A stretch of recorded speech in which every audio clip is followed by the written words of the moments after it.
Hi, Bradley. I want to thank you. First of all, I want to introduce my sister, Cher. She Good is morning. a health care. I'm a licensed marriage and family therapist, a psychotherapist. And yeah, thank you for your time and listening to us. And good morning from California. Yeah, we're really excited. What we're proposing is we would actually like to fly out and try a test video and see what you think of the content.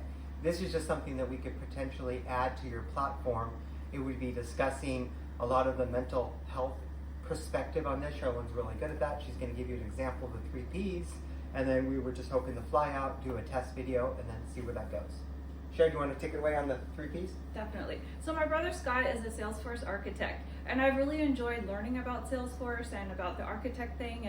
But I've also noticed that there's a lot of hiccups and barriers that people seem to run into. And he's mentioned friends who get really stuck. And I was thinking, oh gosh, there's so much that a mental health clinician could possibly do to help to support somebody. And I was explaining to him the 3 Ps. Sometimes people get stuck with thinking things that are pervasive, or they're permanent, or they take them personally. And those can really trap you. So if somebody, for example, takes things personally, they think, I didn't get that job because they didn't like me, or it was me. Taking things personally can really get in your head, and it's really dangerous cognitive thinking. So I wanted to possibly share some ideas of how to get unstuck if you're taking things personally.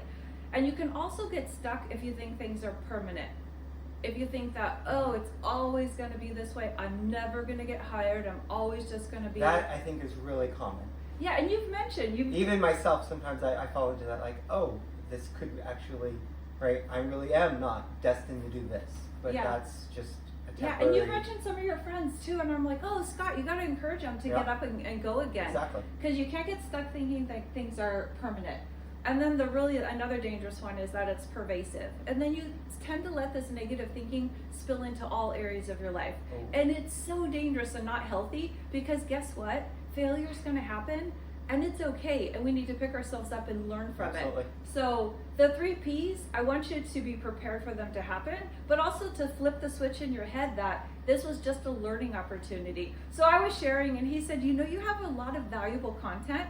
And so maybe we want to do a podcast, and let me share this with my friend. So I wanted to throw it out there to you that maybe we could fly out to Texas and meet with you and chat about some of the mental health angles that we could use to apply to encourage people, to get up and go again and go after those jobs.